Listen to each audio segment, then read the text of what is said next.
Oh, I don't have the sweater. Oh, where are you? I can't see anything. Oh, you know what? I found a sweater. It was small, but it was better than the sweater that I gave you on Friday. Made out of napkins. It's a very interesting story.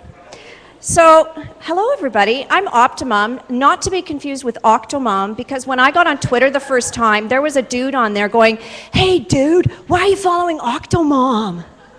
So I had to dispel that myth. I'm here, first of all, I look like shit, can I say that? The kids are gone, because I've been bawling my eyes out for the whole morning. Anytime I hear anything to do with children and family and struggle, I'm like a mess, like now. So my whole gist of my topic, and here are my notes. Are you ready? There you go. That's what I have to talk from. I'm serious. Yeah, there's 5 points there. I'm ready to rock and roll.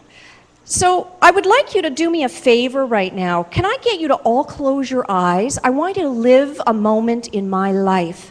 So I'd like you to close your eyes. I can't see whether your eyes are shut or not. So I'm going to pretend they are. And pretend you're me and you're sitting at your with your boyfriend Mac, aka my laptop. Mac. This is my other boyfriend Mike. I'll talk about him in a minute. And I want you to picture you're sitting there and you're playing on Twitter and you're doing your thing. And into your head comes this: you have to stop drinking alcohol for a year. Okay, open your eyes. And I was sitting in my desk, and I don't know if you know much about me, but I'm a little bit odd.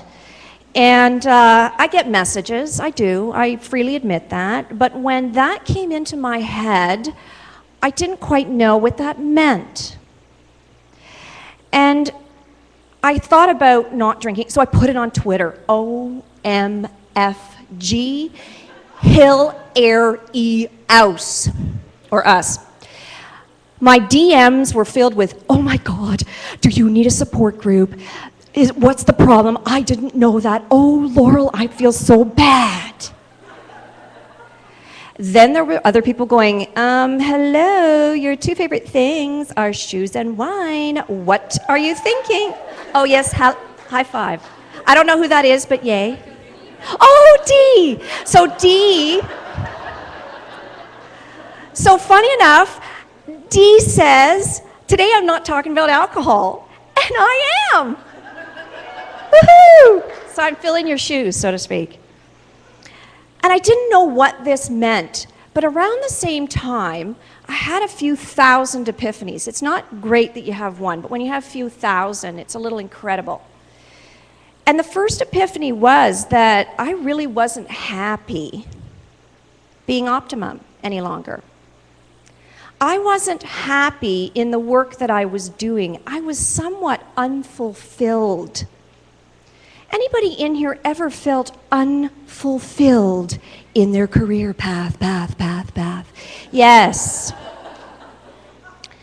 And when I felt unfulfilled, I sort of farted around on Twitter. How many, when you feel unfulfilled, get on Twitter?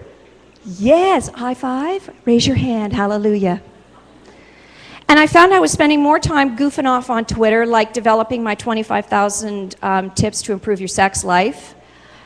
Did that. I invented an alter ego called Naughty Nana, who was 107, rode a Harley Davidson, and the men loved Naughty Nana. I don't know, you can go back through like 4,000 years ago and check out Naughty Nana. She lived with me, one of her boyfriends named Sven, the Swedish meatball, spontaneously human combusted. It's a long story.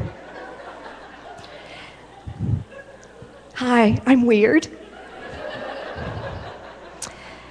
But on Mother's Day, my daughter begged me, "Mom, I have to go to the bookstore, Mom." And I went, "Oh crap, I have to drag my sorry tail to the bookstore on Mother's Day. And I have to go with her and pick out a book. Oh crap." And I went, "Well, it's Mother's Day, I'm gonna get a book." So my boyfriend, and I have several, Deepak Chopra. Are you familiar with that shiny, lovely man? Oh, okay. So Deepak and I, we have a long-standing commitment of information sharing. And I picked up this book, and I must tell you, I picked up this book because of the color of the cover. That's all. There's no ifs, ands, or buts about it.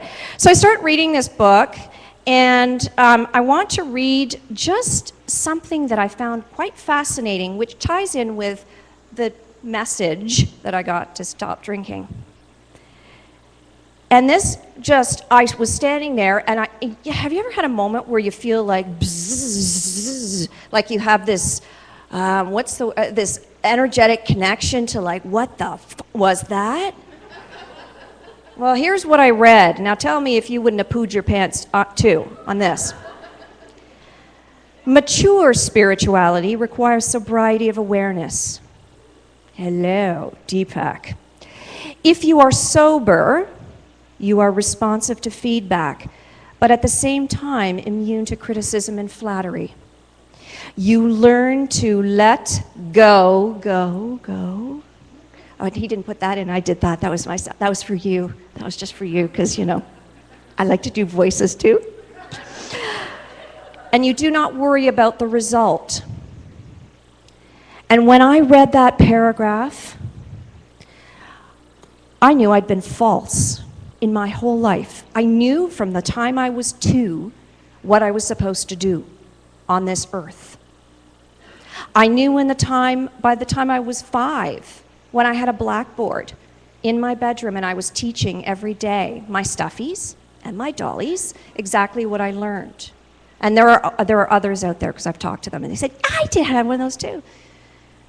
I knew when I would go into social situations that children would come flocking over and ask me questions, and I would be having dialogue with children. But in my head, something happened. I was denied access to Teachers College at least 7 times in my life. And at that moment, I realized I was not good enough to work with children. And so I thought, what the hell do I do with that? This is all I've ever known what I've wanted to do. Children come to me. I'm supposed to teach. Why? So I decided to become an adult instructor. And I taught at college. And I liked it. One of my students is in the back row there. I liked it. I was passionate about it. But you know that that I was talking about? It was flat. In 2005, a mother came to me and said, Laurel, she was one of my students, she said, Laurel, would you be interested in coming to speak to a group of my mothers who are struggling with motherhood, their husbands are never home, and we're afraid children might die. Now, she was kidding. So I said, yes, for the sake of the children, I will come, and I will do this talk. And she said, come up with something clever, ta-da, optimum, which is at OPTIMOM. It's OM on Twitter. If you do the UM, it's some lady from the UK that doesn't tweet much. Mine has millions, so you'll know the difference. And so I stopped drinking. I read Deepak because he's my boyfriend, and I respect everything he says. And I'm sitting at my desk again, and another bzzz, and the situation was, why the hell aren't you working with children? And I thought, why the hell not? So you know when you're sitting at your laptop and you're about to send an email or you're about to send a tweet and you're about to destroy people, what you think you're going to do, you're going to destroy people's lives by telling them you're no longer focusing, oh, I'm supposed to stop now because there's a hat on your head? Oh, okay, phew. Okay, I just noticed the hat in my peripheral vision. That's my cue to stop. And so something happened, magical. I put it on Twitter and everybody went, well, it's about frickin' time. What took you so long? We knew that. And I went, well, how come nobody told me, for God's sakes? Well, I didn't say that. I said it nicely, more nicely than that. And so since I've opened myself up, since I've been living this sober moment, and I'm looking at Lee, because Lee and I have had a lovely conversation about this, because we're both passionate about the kiddos. Every day, Twitter delivers me another child who is struggling. I'm working specifically with anxiety and depression in children, specific to lots of conditions. I work with children, and I've just come up with a new phrase that it's called exceptionality. They're not exceptional, their exceptionality, and my job is for you all and for us to embrace their differences. So that's me, and I'm done because my 10 minutes are up. So thank you.